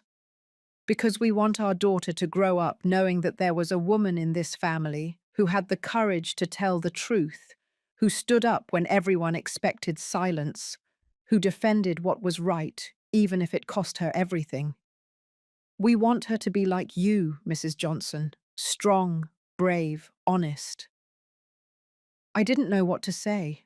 I just hugged my son and my daughter-in-law and cried with happiness because I understood that my story would not end with me. It would live in that girl and in her children and in her grandchildren. The legacy of truth. This morning I woke up early. I made coffee, like every morning. I sat in my rocking chair by the window. I watched the sunrise. The city was waking up slowly. The birds were singing. The sun painted the sky orange and pink. And I thought about everything I had lived through. I thought about my youth, about the difficult years after the divorce, about the nights when I didn't know how I was going to feed my children. I thought about Andrew as a child, about how he asked me why his dad didn't live with us, and how I explained to him, with simple words, that sometimes love is not enough to keep a family together. I thought about all those years working, cleaning houses, selling pies, doing whatever was necessary so that my children had what they needed. And I thought about that night, at the country club, Mr. Harrison in front of the microphone. That boy is an idiot, but my daughter insisted on marrying him. Those words that changed everything, because they forced me to make a decision, to be silent and protect the peace, or to speak up and defend dignity. And I chose dignity, always dignity. I got up from the rocking chair. I went to my room. I opened the drawer of my dresser. Inside there was a diary, the same one where I had written that night, 5 years ago. I opened it. I read what I had written. Today I learned that life doesn't always give us what we deserve. But if we are brave, if we defend the truth, if we protect those we love, life gives us something better. It gives us inner peace. I smiled, because those words were still true. I continued flipping through the diary. There were more pages, more thoughts, more lessons. And I decided to write something new, something that summarized everything I had lived. I took a pen and wrote, "To the woman who reads this someday, maybe you'll be my granddaughter Mary. Maybe you'll be another woman who is going through something difficult. I don't know. But if you are reading this, I want you to know something. Life is going to put you in situations where you will have to choose between truth and comfort, between defending what is right and maintaining peace, between being brave and being silent. And in those moments you will be afraid. Afraid of losing the people you love, afraid of being alone, afraid of the consequences. But let me tell you something I learned after 60 years of life. Silence does not protect anyone. It only protects lies. And lies, sooner or later, always explode. They always hurt. They always destroy. So if you have to choose, choose the truth. Even if it hurts. Even if it costs you. Even if they push you away. Because truth is the only foundation on which something real can be built. A true love. A true family. A true life. I made that decision 5 years ago. and I lost many things in the process. I lost the illusion of a perfect wedding. I lost my son's trust. For a while. I lost the approval of many people, but I gained something more valuable. I gained my dignity. I gained my inner peace. And I gained the respect of the people who truly matter. Today, my son loves me. My daughter-in-law respects me. My grandson admires me. And that is worth more than any external approval. So don't be afraid to tell the truth. Don't be afraid to defend what is right. Don't be afraid to be brave. Because brave women are the ones who change the world. One truth at a time. With love, Mary Johnson. I closed the diary. I put it in the drawer. And I took a deep breath. Because I felt that I had closed a cycle. I had told my story. I had left my legacy. I had said what I needed to say. And now I could move on. With peace. That afternoon, Andrew and Sophia came to visit me with Michael. The boy ran towards me as soon as he entered. "Grandma, Grandma!" I picked him up. I hugged him. He smelled like baby soap and cookies. "How's my prince?" "Good. Today at school I learned about heroes." "Oh, really? And who are the heroes?"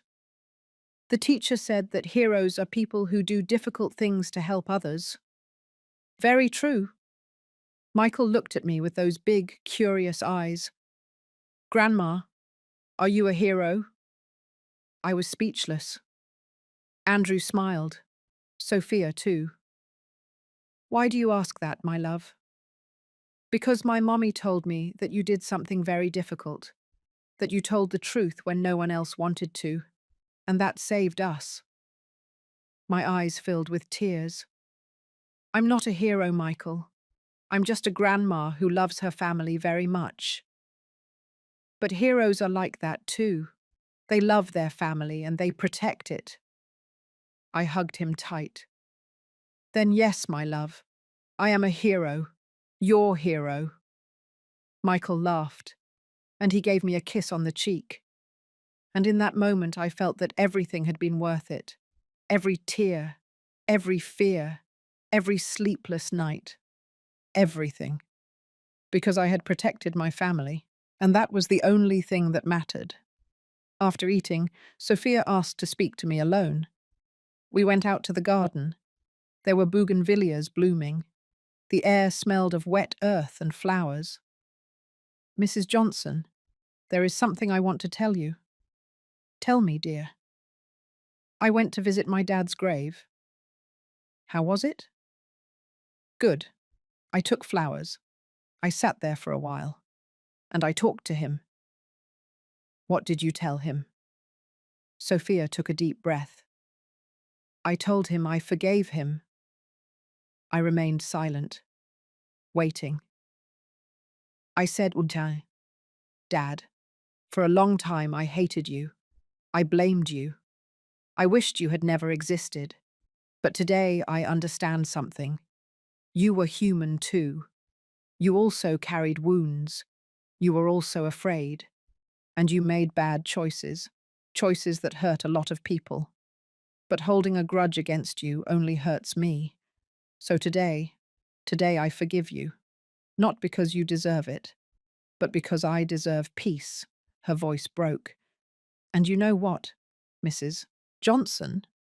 When I said those words, I felt as if something heavy was lifted from my chest, as if I could finally breathe. I hugged her. Forgiveness is not for the other person. It is for us, to set ourselves free. I know. And thanks to you, I learned that.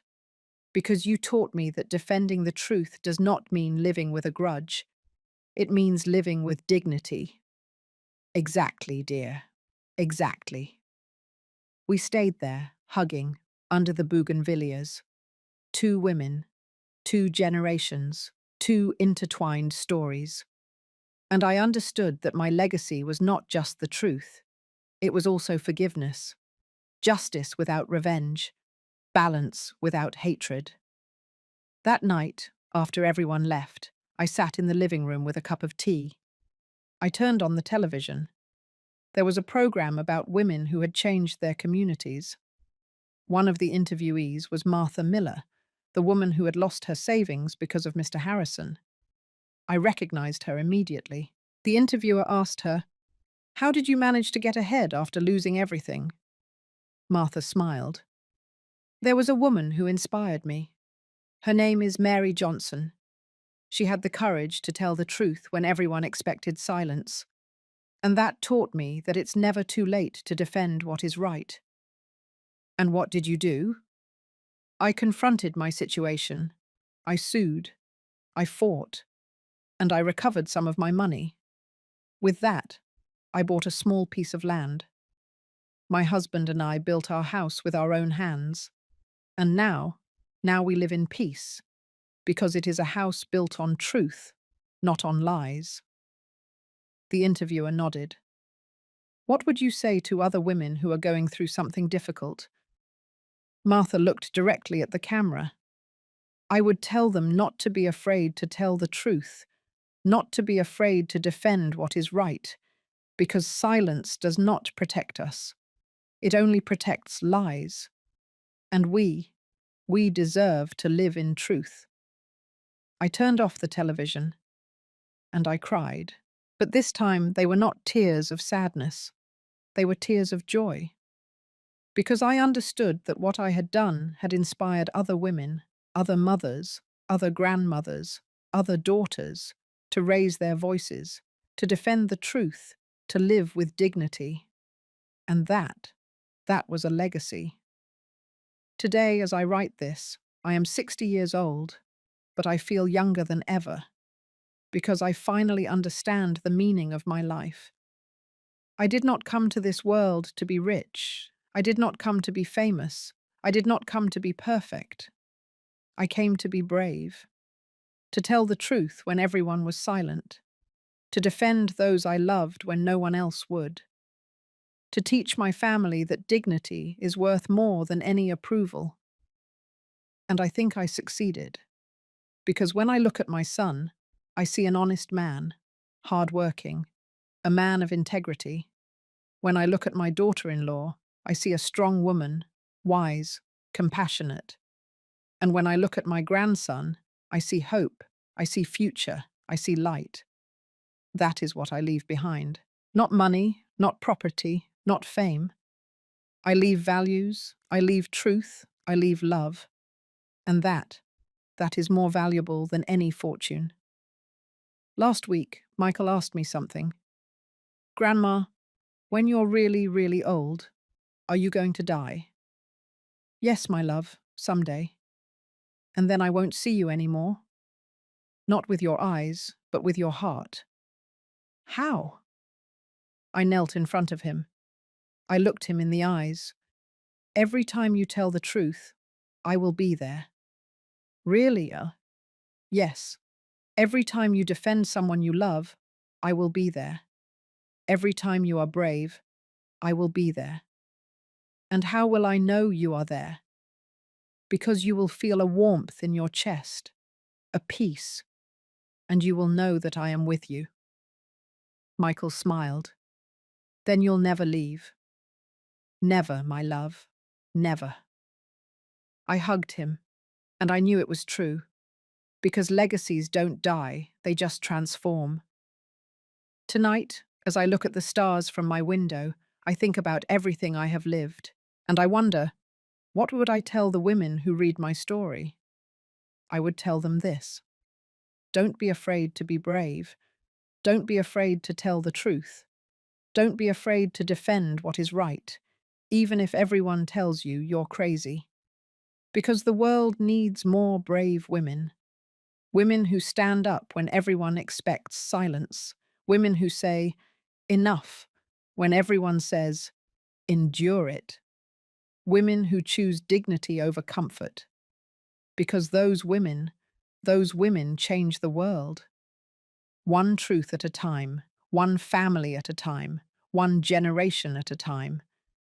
And if my story helps a single woman open her eyes, if it helps a single mother defend her son, if it helps a single daughter leave a lie, then everything will have been worth it. Every tear, every fear, every difficult night, everything. Because in the end, what matters is not how long we live, it is how we live. And I chose to live in truth. I chose to live with dignity. I chose to live with love. And that is my story. The story of an ordinary woman who did something extraordinary. Not because she was special, but because she decided not to stay silent. Tomorrow, I'm going to see Andrew and Sophia. We're going to go to the park with Michael. We're going to eat ice cream. We're going to laugh. We're going to live. Because that's what families who truly love each other do. They live, they love, they forgive, they grow. And I will continue to be the grandma who tells stories, the grandma who bakes cookies, the grandma who hugs tight, but also the grandma who teaches that the truth is always better than a lie, that dignity is always better than appearance, that true love is always better than false love. That is my legacy, and I am at peace with it. So if you are reading this, if you are listening to my story, I want you to know something. You too can be brave. You too can tell the truth. You too can defend what is right. No matter your age, no matter your situation, no matter your fear, because bravery is not the absence of fear. It is acting despite the fear. And if a 55-year-old woman could stand up at a wedding and destroy an empire of lies, you too can stand up in your life and say, "Enough. This ends here."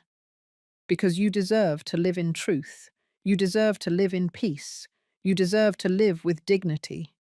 We all deserve it. Thank you for listening to me until the end. Thank you for walking with me through this story. Thank you for allowing me into your heart. If this story touched your soul, if it made you think, if it gave you courage, then share it. Share it with your mother, with your daughter, with your sister, with your friend. Because stories have power, the power to transform, the power to heal, the power to inspire. And this story is for all the women who were ever afraid to speak, for all those who stayed silent when they wanted to scream, for all those who endured when they wanted to leave. This story is for you. And I tell you, you are no longer alone, because now you know that there was a woman who was also afraid, but who spoke anyway, and who changed everything. Subscribe and hit the bell to hear more stories of women who transformed their pain into wisdom. Every day, one woman, one life lesson. Share this story with someone you love. Sometimes a story like this can change an entire day. May God bless you. And until next time, with all my heart, Mary Johnson.